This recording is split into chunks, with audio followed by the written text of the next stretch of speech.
There was an artist named Idris who lived alone in a small 3-room apartment on the top floor of a 4-story walk-up building in the city. It was an old, gray building without an elevator, but Idris didn't mind. Solitude was familiar to him, and so were the creaking stairs he climbed each day after returning from his job as a general worker in a nearby hypermarket. Though he wasn't a full-time artist, painting was what made him feel most alive. In the quiet of his apartment, he would spend hours with his brushes, creating strokes of color and texture that no one but he would ever see.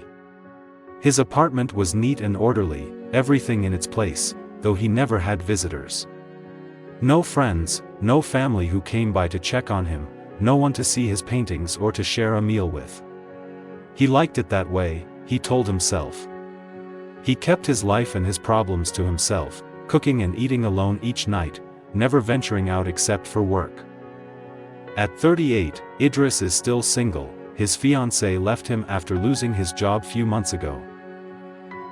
He was an introvert by nature, and after years of keeping his distance from others, he'd become accustomed to loneliness. His neighbors hardly knew him, and some whispered that he was strange or unfriendly. He never gave them reason to think otherwise. He came home, closed his door, and rarely went out again until he left for work the next day. The only company Idris truly had was his art, but even it seemed to turn against him. For months, he had been struggling with a particular painting, one he felt he might never finish. It was a portrait of a young girl, her hair flowing like silk around the outline of her face. He'd painted her hair and the soft contours of her cheeks with such precision and care. But her face remained blank, a haunting facelessness that tormented him each time he tried to add eyes, a nose, or lips. He simply couldn't decide how her eyes should look or the shape her lips should take. Each attempt left him feeling as if something essential was just out of reach, and each time, he'd put down his brush, defeated. One night, as Idris lay alone in his small, silent bedroom, he drifted into a dream so vivid it seemed more real than his waking life. In his dream, he found himself in a place like nothing he'd ever seen, an endless field of flowers in every color imaginable, their scents mingling in the air. And there, in the middle of the flowers, stood a woman, her presence as enchanting as the landscape around her. Idris approached her, heart pounding, captivated by her beauty and the serene expression on her face. But just as he reached out to speak to her, to ask her name, he awoke. The dream stayed with him. Driven by a sense of purpose he hadn't felt in ages, he rose and went straight to his unfinished painting. He knew, at last, what the young girl's face should look like, the face of the woman from his dream. Guided by this vision, Idris painted her with a renewed sense of clarity and passion. He carefully added her eyes, deep and full of secrets, her delicate nose, and her lips, which held a hint of a smile. When he finished, he gazed at the portrait, astonished. The girl's face seemed alive, her expression one of gentle mystery, as though she held within her some profound truth he could never fully understand. From that day on, Idris's life changed. The completed painting became his silent companion. He framed it carefully and hung it in his small dining room, where he could look at it while he ate. He moved it to his bedroom at night, so he could fall asleep with her gaze upon him. Day by day, he felt himself drawn deeper into the portrait's spell, losing himself in the girl's eyes, her enigmatic expression. He couldn't shake the feeling that she understood him in a way no one else ever had, even though she was merely an image on a canvas. But the more he stared at her, the more he realized that his feelings for this painted girl were not ordinary. She had somehow filled the emptiness in his life, becoming more real to him than any other person had ever been. He found himself talking to her, telling her about his day, his frustrations, his dreams. He no longer felt alone, but this comfort came at a cost. His grip on reality began to slip. He found it harder and harder to focus at work, and he lost interest in other paintings. The only thing that mattered was her, the girl in the portrait. Gradually, Idris became consumed by his obsession. He would sit for hours in front of the painting, lost in her eyes, feeling as though he were falling into another world, one where he could finally be free from the isolation that had haunted him for so long. His neighbors noticed the change. He grew more distant, his eyes unfocused, a faint, haunting smile always on his lips. One night, unable to tear himself away, Idris stayed up until dawn, gazing into her painted eyes. He felt as though she were calling to him, her gaze pulling him towards some unknown place. As dawn broke, Idris took the portrait from the wall and embraced it, whispering her name, the name he'd given her in his mind, though he'd never spoken it aloud before. With a strange, peaceful smile, Idris embraced the portrait he had been holding, then slowly collapsed.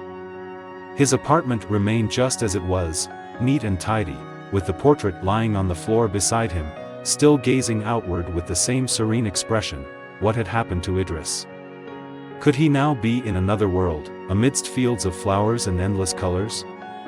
Perhaps, in this new realm, he walked hand in hand with the girl from his dreams, no longer alone, having finally found the one who understood him in a way no one else ever could. Early the next morning, the stillness in the empty building was shattered by the sound of sirens as an ambulance and police cars pulled up to the abandoned, half-finished structure. The few homeless people who took shelter there came out, looking around in confusion and fear, wondering what could have happened to bring the authorities here. A police officer informed them that someone had reported an unconscious person lying on the upper floor of the building. Some of the homeless people had seen the man before, the reclusive artist who worked in a hypermarket and rarely spoke to anyone but would sometimes scavenge for things alongside them. Curious and concerned, one of the men who lived on the top floor followed the paramedics and police as they made their way up the stairs. When they reached the top, they found Idris lying motionless on the floor, his eyes closed in peaceful stillness. A faint, serene smile lingered on his lips, as if he had slipped away in the most gentle of slumbers. Beside him was a portrait of a beautiful girl, her gaze calm and distant, yet oddly captivating. It was as if her eyes followed anyone who looked at her, pulling them into the quiet world that Idris had created for himself. He seemed to have fallen asleep beside the painting, holding it close as if it were a cherished companion, perhaps the only one left in his life. Idris's room, despite the harsh reality of his homelessness, was surprisingly neat and organized. It reflected the man he once was, someone who took pride in the small things, even in the face of overwhelming hardship. A man who knew Idris, his voice heavy with sadness, shared the story with the police officer standing nearby. He explained that Idris had worked at a hypermarket until a few months ago, when he was laid off due to job cuts. The man spoke of Idris with deep affection, calling him one of the kindest souls he had ever met.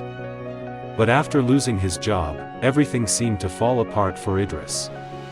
He began to suffer from intense emotional and mental strain, a silent battle no one could see. His attempts to reach out to family had been met with indifference, no one seemed to care, no one came to his aid. Idris had retreated further into his own mind, clinging to the illusion that he was still living in the upscale apartment he once called home. In his delusion, the other homeless people in the area were, in his eyes, simply fellow residents of that same luxurious building. The woman in the portrait he had painted resembled his ex-fiancée, who had abandoned him when he lost his job, his income, and his home. The woman's face had become an image of longing, a symbol of what he had lost, a dream that had slipped beyond his grasp. The food he once cooked with love and care had long since vanished from his life. What he ate now were leftovers scavenged from the streets, scraps that others had discarded. There was no stove, no fire in his room, no warmth of a home-cooked meal.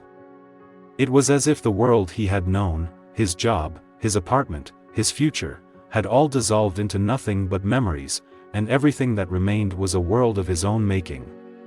It was all in his mind, a fragile, imagined reality where he could still hold on to something, anything. The man who knew Idris stepped closer, his eyes filled with a mixture of sorrow and regret. He gazed down at his friend one last time, his voice barely a whisper, thick with emotion. "My friend, the world can be so cruel to good people like you. Rest now, my friend. I hope you found the peace you couldn't find here. I'll miss you." The paramedics carefully lifted Idris onto a stretcher, handling him with the utmost respect. As they carried him away, the portrait remained leaning against the wall, its gaze still fixed on the empty space where Idris had once sat. It seemed to hold on to the memory of him, its eyes following the place where he had been lost in his own world, lost, perhaps, forever.